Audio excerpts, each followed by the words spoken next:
Est-ce que yemoko na azala mituka mutu azo futel akopesa ba joueur mituka ndenge Mukuna dirigé Renaissance avec l'argent de Kabila de prime abord. baza bato FCC ba diriger mboko pendant 18 ans basombeli bato mituka te batongeli bato stade te kaka na Renaissance na mboka ko sala ba deux. Mukuna mutu a détruit l'équipe. Donc un monsieur trop minable. Henri Magie wana. Comprendre continuer ça combien comprendre à part ça to sali bato buni na ba ben minaku ba ben minaku to bona ba konzi belé ba gouverneur de la ville ancien et André Kimbuta. Henri Magie était on a demandé monsieur le ba yuma na ye dans son avis c'est ba banda ye c'est pena do biso ba yuma to sala qui est plan ya comme yanké tala vieux ye ba bêtise no ye sili ndongo za no longwe ba démarche no so sala na lukuto so longwe songe l'église na yo kene otera kuna soki pele ko sali bord na yo soki éveil patriotique kene ko teya éveil patriotique na yo ozwa pouvoir biso na Renaissance ozali sous ne loro yebisa biso ngamono na mwana mumbeli comprendre na vena avenue Bankou comprendre nga na yebi Henri Magie bi avant na avenue Mbé tu as rien tu as rien tu as rien.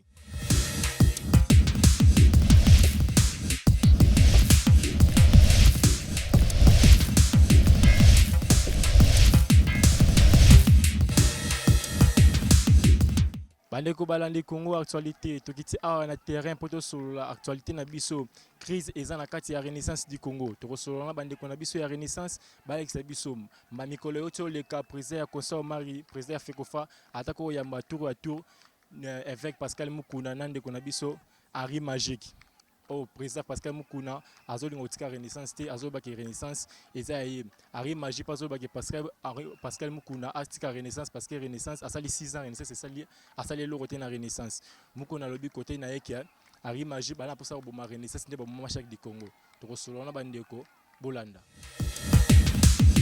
Bonjour ndeko. Bonjour papa.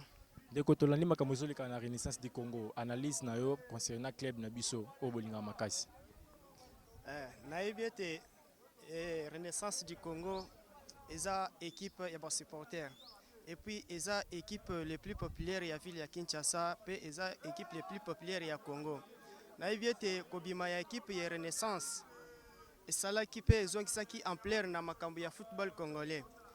Soki ba autorité na biso bazala na bonne volonté bonne foi balingaki ba mema médaille bapesa ba dirigeant ya Renaissance na o Renaissance asali na mboko tomonaki makambo ya football ezalaki ya kolala metango Renaissance du Congo ebimaki tomonaki makambo ya football elamukaki na Congo o ezalaki kosalema te banda kosalema na yango tango tobandaki Renaissance toyebi ndenge tobandaki Renaissance tina ndenge tozokende lelo na ndenge bato mosusu bazobanda koloba ba n'importe quoi libanda boye babiloko wana donc tozo comprendre te Renaissance du Congo eza équipe ya évêque Mukuna te eza équipe ya batingi na banani eza équipe ya ba supporter mais lelo yo tozali komona évêque Mukuna azali soutenir Renaissance na mwa muke na ye azali na yango. Ce n'est pas pour dire que évêque apesaka biso mbongo asalaka biso non biso tozali soutenir équipe na biso pour le moment tomonaki abundaki mingi na kati ya club.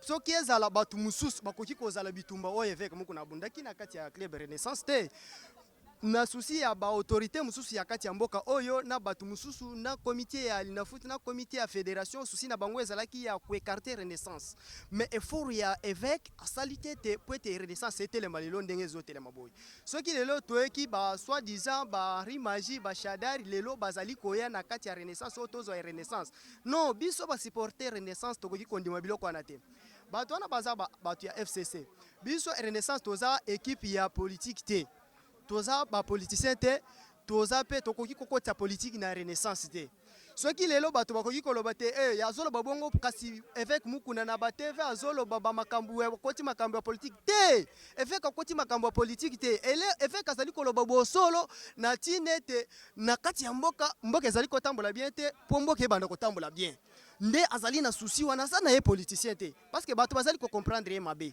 na yango nde tozali kolobete bato wana bazali kolobete Renaissance bakoya kozwa Renaissance te pour Renaissance eza biso ya ba supporter baza na part moko te na Renaissance et puis toyebi ambition na bango baza bato batinda bango po baya koboma Renaissance tomonaki ndeko Josué Kabila azalaki na shark mais azalaki na moyen ni nango ko sala te asala shark ekevelue kende liboso te pona nini lelo shark ezate tozoluka mutu oyo akoki koya na renaissance oyo aza liboso nanu na volonté oyo azali na bolingo ya ekipe eza te ke mutu oyo akoflate biso ya liboso nanu yo mutu ofutela koza na lopango te oyo koloba te ozwa renaissance ntango yo ozofutela sikoyo oya kozwa renaissance na kati ya renaissance toza mposa bato ya mbongo sikoyo yo nanu oza nanu na place ya kovanda te sikoyo oya kopesa ekipe nini mais ndeko Anderi Magie alobi ke soki ayi na renaissance akopesa renaissance batitre bajoueur ya renaissance bakozala salarié mpe bakozwa mituka oyo mokuna asali plus de 6 ans aporte yango te olobi nini mpona propos wana est ce que ye moko nanu aza na mituka mutu azofutela akopesa bajoueur mituka ndenge nini il faut kosala baanalyse wana mutu nanu d'abord azofutela akopesa bajoueur mituka ndenge nini il faut mutu oyo bomoni ke mutu azalaka boye baza bato FCC badirige mboko pendant 18 ans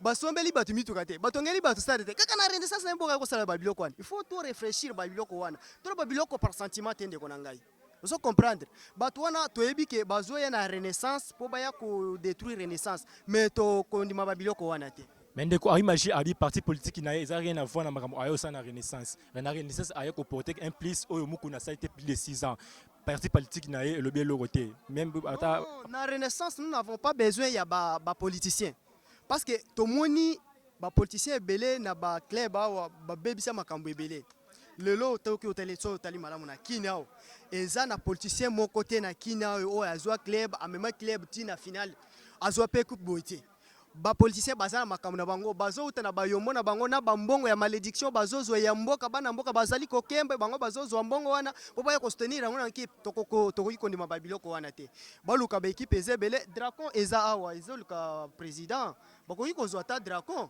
ba tombola Dracon kende liboso mais renaissance eza posa na bango te ndeko Henri Magie albaki ke ba o bayebaki ba sepela na ba bayebaki te ba sepela parce que aromema mpepe ya sika na renaissance Henri Magie aza na eloko moko te ko na renaissance renaissance eza mupepe ezalaka déjà mupepe pe eza mupepe ya aza na mupepe ya ko na renaissance te hein aza mutu moko batindi bayebisaki kende ko sala boy kende ko sala to si to découvrir déjà makambo nyonso wana mais biso to kondima yango te bonjour ndeko Oui, bonjour mon frère.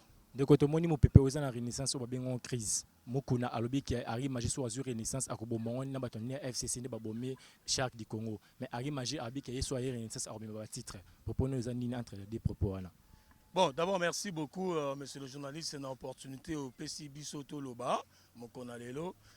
Quand monsieur Mukuna prétend qu'il y a une crise dans la Renaissance par rapport il y a départ d'Indeto Lingé Salema, lui, il appelle ça une crise. Alors, je suis désolé de dire qu'il y a un Loba. C'est le manque, il y a capacité cognitive à diriger Batou. Mukuna n'a pas assez d'éléments, n'a pas assez d'arguments. Il y a coupé ça, pour ya koloba na biso ke Henri Magie azali nakoboma renaissance ndenge mukuna loba mais muta bomi renaissance c'est mukuna bino ba journaliste bozo aider biso te bino ba journaliste bozo ko aider biso te statut ni ne pesa mukuna na renaissance to na football congolais un président du club anoma ba commission de supporters statut ngeza wa ça ce n'est pas déjà tuer l'équipe tant que tous ba joueurs na biso renaissance de très bonne qualité Aujourd'hui, Bango, aux autres transférés, Bango, on a fait le club de Motema Pembe. Ça, ce n'est pas tuer Renaissance. Renaissance jouait ici dans le stade au plein. Dans Martyr, tout ça qui plein. Batou Baza sous Stelelo. Henri Magie Azayoua. Est-ce que c'était Henri Magie? C'est Mukuna lui-même. Mukuna Moutou a détruit l'équipe. Donc, un monsieur trop minable. Mukuna, c'est un monsieur, c'est une honte pour l'église congolaise. Mukuna, c'est une honte pour le sport. Il n'a pas d'éléments, il n'a pas d'arguments. Il nous traite d'aventure parce qu'on venait de la FECOFA, Kotika Memo. On l'a interpellé. Au lieu de donner des arguments contradictoires par rapport à ce que nous déplorons dans sa gestion, il s'évertue. Il y a Bandokolo Barakino, PPRD. Oui, PPRD est président du club. Nambogo. C'est parce que quand il dit des choses comme ça, vous autres, bongo. Ce sont des questions parfois qui énervent les gens. Mukuna Ayebi Sabino, Yemutaloba Yango, Ngana Ebite Nazala, ni membre de PPRD, Nazala, ni partisan de Bango, ni de plein ni de loin. Mais lui, Mukuna était avec eux. Mukuna Zaina Kabila, Busso Totambola, on a Renaissance. Mukuna nous a dit c'est lui qui a donné c'était Kabila. Là, le PPRD était bon. Maintenant, parce qu'il n'est plus aux affaires, ça, il ne doit pas. Et ça concerne un peu ça tous les supporters de Renaissance. Mukuna Maradona, alias Pelé, champion de dribble, Ako Sabino le sous-souté, tanga lukute sesili soka su ba problème na ina batukuna oya zaki na bango na PPRD etali biso te ce problème là ekoki kozala mélanger na makamba football te Renaissance etikali entité ya sport football Yé makamne azo ça la politique ça n'engage que lui et lui seul avec tous les partisans et un mouvement naïe. Nous on s'en fout de cela. Nous on n'est pas membre du PPRD. On n'a jamais été membre du PPRD. Vous savez mon frère. Donc Aya Lissous le PPRD non, il peut pas allier sa démarche politique et le changement de l'équipe. Nous disons que le changement de l'équipe, oh Henri Magique quand il vient en tant que citoyen congolais, comme vous et moi, avec la capacité de pouvoir diriger. Moukouna dirigeait Renaissance avec l'argent de Kabila de prime abord. Il avait le soutien du pouvoir sortant. Lorsque nous le combattions à l'époque, il s'est référé, il s'est ressourcé, il s'est caché derrière le pouvoir sortant. Et si aujourd'hui il a des problèmes avec ce pouvoir sortant, ça n'engage que Moukouna. Moukouna ne peut plus continuer à diriger les gens dans le mensonge. Monsieur, tu es un menteur. Je ne comprends plus rien. Et puis, le journaliste pose la question, oh non, Charles, Zaya va perdre. Mais Moukouna Lobaïke, Ari Maji Bateka Kawana, Simane, FCC, Bana Posa Boma Renaissance, ni Babou Michak du Congo, à propos Wana Bolobini. Pendant, il y a un autolobie sur ma propos, ce sont des propos diffamatoires, qui n'ont ni fondement ni base. Oh, il y a Zolo Bawana, qui est Batu Bati Kotia. Mais il y a Bateka Indéni. Bon, tout le monde a Sabino PV ensemble, parce que je suis président sectionnaire à l'époque.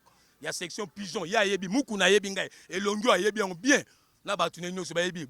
Moukouna a l'image Yebi en bien. À l'époque, tant que ça l'ensemble, il y a création, fusion, entre Renaissance, Jogari, Namatit Mabé. Ensemble, il y a Moukouna président Zawap. Na votaï. Alex Sabino, je mets quiconque a défi ici. Moukouna a PV signature dans les anakati. Puisque j'étais le premier parmi les premiers présidents de Renaissance, j'étais dedans. Alex Sabino, aucune signature. EPC pouvoir. Là, il avait le soutien du pouvoir, nous connaissons tous. Il était poussé par les gens du pouvoir à l'époque. C'est poussé là, c'est parce qu'il avait ce pouvoir-là. Les lots sont les bébés liés. Il n'a qu'à résoudre ses affaires privées qui ne nous concernent pas dans le football.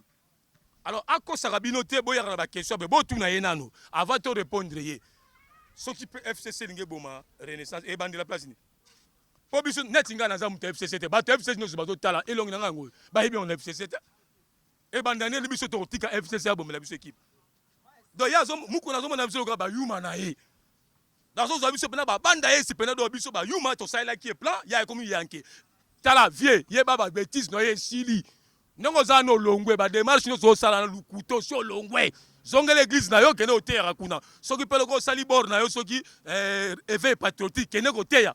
Éveil patriotique na yo ozo pouvoir. Biso na Renaissance aux ali sous ne lo royeb sa bisoté. Blague no on est sili autre trabiso ba aventureux. Toi tu peux me traiter d'aventureux. Mukuna ko traiter d'aventureux à quel niveau? Ndeko toyaki pa propos ya Henri Magie albi ke a reporté ba titre na Renaissance ba joueur ba salarié ba joueur ba véhiculé Mukuna sali plus de 6 ans a sali lo moroté olobini pour na propos ya Henri Magie. Mais merci aux an éléments. Aux an éléments yango ozo tout na sous yango moni et contredire et balayer d'un revers de la main bilo renio sa auto le avant. Mukuna depuis 2016 toujours il coupe 2015-2016 toujours coupe ensemble. Il y a coupe du Congo à stade. Banda zoa azwaki le fundo mbongo ya Renaissance atikala ye moko après sabino coupe azwa. Donc c'est un incapable. Comité de Mukuna c'est un comité des invertébrés.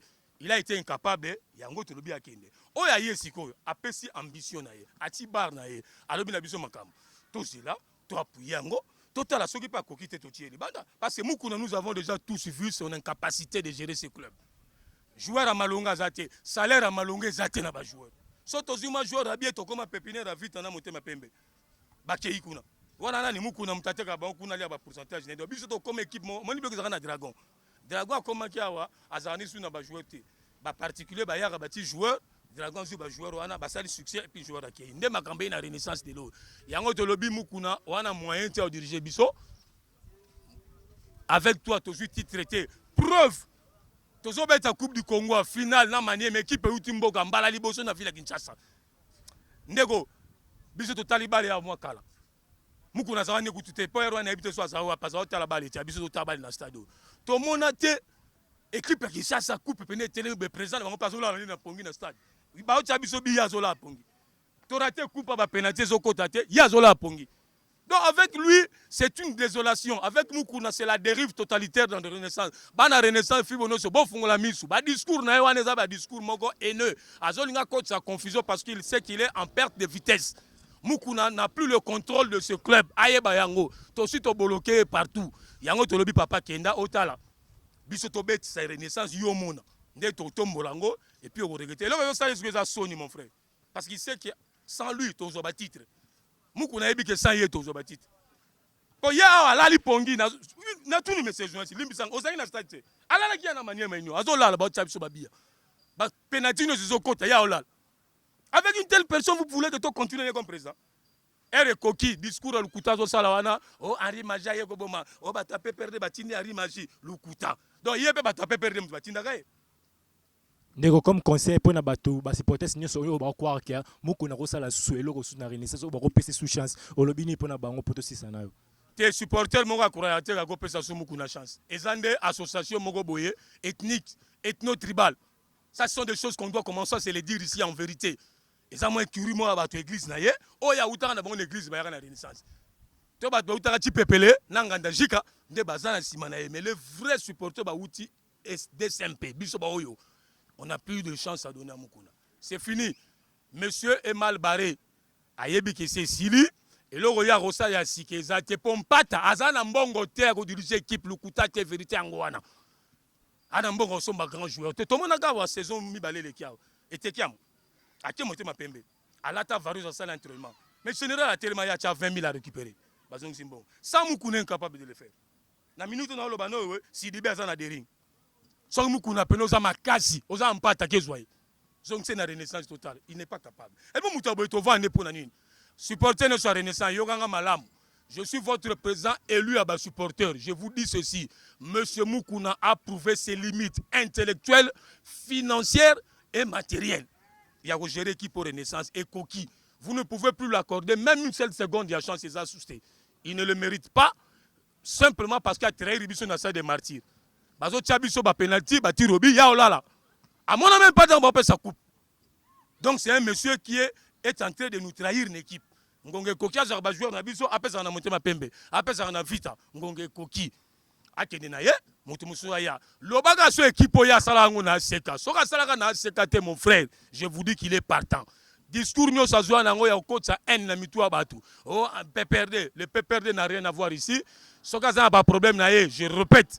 Aki no gérer ngoko na PPRD po mukola yela ka biso biso albi kabila mutapesi biso otinda to senga ngote ayebi nzela zola ka biso wana ayebi makamba za oyebisa biso na espace les pasteurs je suis président sectionnel j'étais là dedans tanga zola la biso ma solo tout oya yebi qui bazo soutenir biso na Kabila il était gentil et d'accord avec Kabila lelo soit on a problème né politique tozo boya biso bato Renaissance ekota na makata bale atika na makamna ye na politique article la biso Renaissance na biso na kimia oya ye étiquette nyonso ozanango azala mutu so ya parti songolo XY il est le bienvenu na Renaissance total à projet yenango to tianga en action to kende so que ça malamu te to c'est parce que Mukuna n'avait même pas un projet jusqu'à n'a même pas un projet de développement Renaissance et ate bon mutaboyo zo linga otuna ngapenga mituna alobi Henri Maja alobi tout ça sont du bluff. Batu na pe bazali awa bozwa batu ba au contenu makam na lobby ba yebisa biso Mukuna passé président avec quelle assemblée quel vote élection seulement wapi o Mukuna legela président et zali ba ya ko prouver nga yango juridiquement total. C'est un monsieur qui a été président par consensus et maintenant nous avons aussi décidé par le même consensus que akende et koki ah bon ngaro babwe omoni na kati ya Renaissance a clairement munene babi partout babi place batu bazali ba problème ya la kaka Mukuna diriger club to moni Mukuna ana malamu na ye o asali na kata club ape na mabe na ye pasali na kata club mais so tandis que les messieurs ba Henri Maji comprendre ngamono na mwana mumbeli comprendre na va na avenue Bankou comprendre nga na yebi Henri Maji bi avant na avenue Mbe tu as rien comprendre biso ba supporter soki na olingi okangisa supporter munoko na ba crise otomo na Renaissance ezo passé ba action oyen entraînement tous les joueurs fuga o chepso compte bancaire moi likolo o somel biso bisa danger to betelo maboko makasi so sali on onte to ndima rati